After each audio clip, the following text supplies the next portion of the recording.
Good evening. Welcome to Kevin Toll Reads. So today I have my sixth video in the Why You Should Read series, and today's author is Michael Crichton. Before we get started, there's a lot of people that mispronounce his last name. Most people call it Crichton. It's actually Crichton, as in frighten. That's just kind of a fun fact. Michael Crichton was born in 1942 and died in 2008 at the age of 66. He was born in Chicago, Illinois, and was raised in Roslyn, New York. He has written 29 total novels, 8 under the pen name John Lange, and 21 under his legal name. He's sold over 200 million copies worldwide, and he writes primarily in the genres of techno-thriller, sci-fi, and medical. He has won a plethora of awards, some of which are the Writers Guild Award, the Mystery Writers of America Award, and the Academy of Motion Pictures and Arts Award.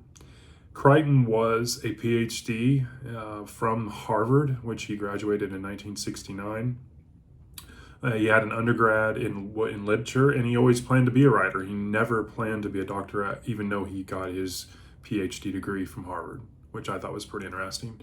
In 2002, they named a species of dinosaurs after him. It was an Ankylosaurus that they named a Crichtonsaurus.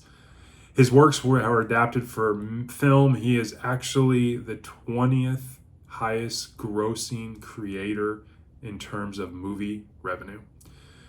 In the early 80s, Crichton wrote video games. He actually wrote 2 different games during the computer craze of the late 70s, early 80s. One was called Amazon.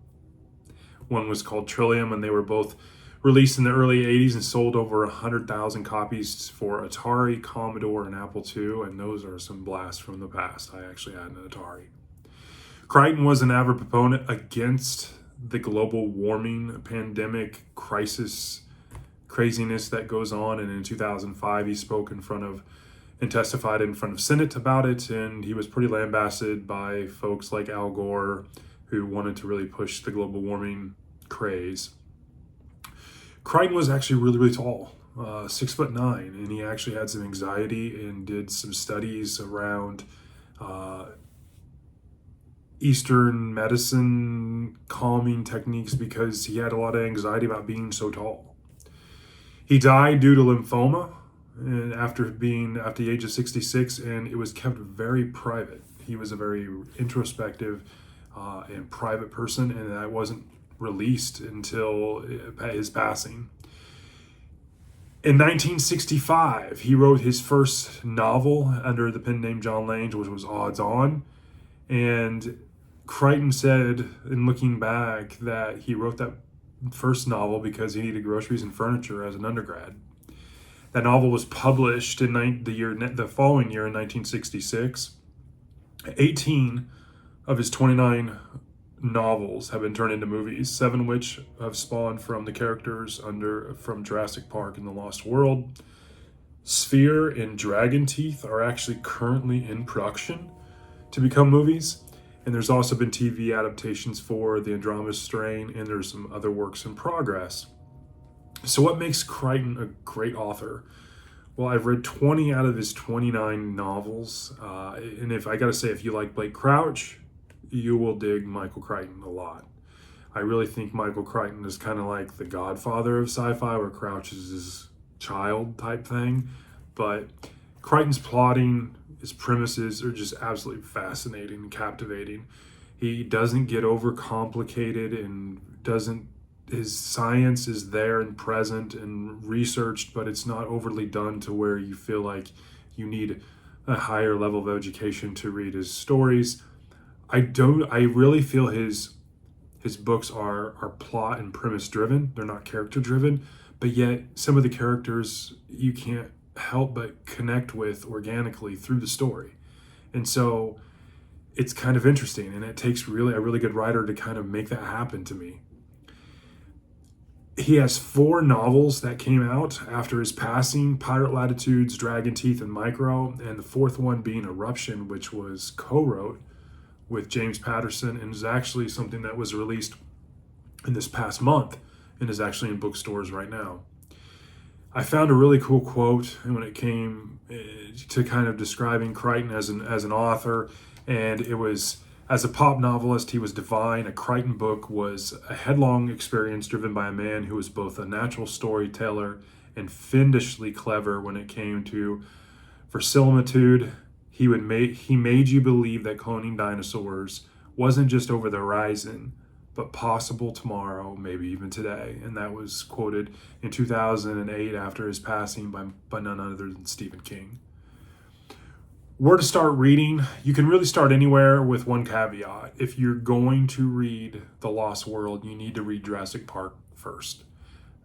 Any other Crichton book you can read in any fashion you want. They're all pretty much standalones. There's really no ties. There's no Easter eggs. There's no chronological order type thing. You can read them however you want. You just want to read Jurassic Park before you read The Lost World. Other than that, you can read any of his stories. I have just recently started to collect some of his John Lange hard case crime early stuff that he wrote under that pen name. I have 4 of the 8. I read Binary, which was my first of his John Lange books that I've read. I read that a couple months ago. I graded it a 4.3 out of 5. I thought it was fantastic. I definitely want to read the rest of his remaining works. That's probably going to be one of my goals for 2025. When it comes to my overall thoughts, I think Crichton is fantastic. I think he is the pinnacle when it comes to sci-fi and techno thrillers. I think he's great. I would like to do a comprehensive book review of his collection. That would be really, really cool. I would really like to make sure I've reviewed all of his books on the channel. And anytime I do the research I do on this series, I get really excited and I just like, oh, I got to get this, I got to start reading this. And there's just so much to read. So, and then there's Jurassic Park. That's my highest rated book, tied for my highest rated book on the channel at 4.9.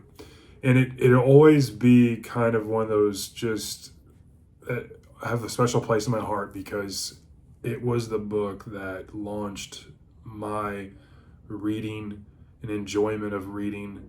I read that as a senior in high school for a class. I hated reading up at that point. For whatever reason, I just connected with that story and I had to read anything that Crichton wrote, and I started going to bookstores, and from that point on, I became an avid reader. So I always have a special place for Jurassic Park. So that's my overall thoughts, why you should read Michael Crichton. I think he's a fantastic author. I do not think you can really get a bad book when it comes to him. Like most writers, there's great ones, and then there's ones that, are good. If you wanted my take, Timeline, Disclosure, Rising Sun, Airframe, Jurassic Park, Lost World, Sphere, you can't go wrong with any of those. Those are the creme de la creme when it comes to him. I think, and I'm just getting started on some of the back catalog under his pen name John Lange, but I think there's going to be some gems there as well. But time will tell as I get through those as well. So anyways, I hope you enjoy these type of videos. I really enjoy making them. Like I've said before in many videos, I really enjoy the research, especially on an author like this one. This one was special to me. He's definitely one of the first ones for me that I really just kind of fell in love as an author. And so this meant a lot to me, and I hope you really enjoy this video, and I hope you get something from it. If you're a Crichton fan, you have some favorites, definitely drop me a comment. If you haven't read any Crichton, drop me a comment. I definitely think you can't go wrong by picking up any of his works. I think you'll definitely get a good feel for him as an author. And I hope you're having a great Friday Eve. And thanks for tuning in. Talk to you later. Bye.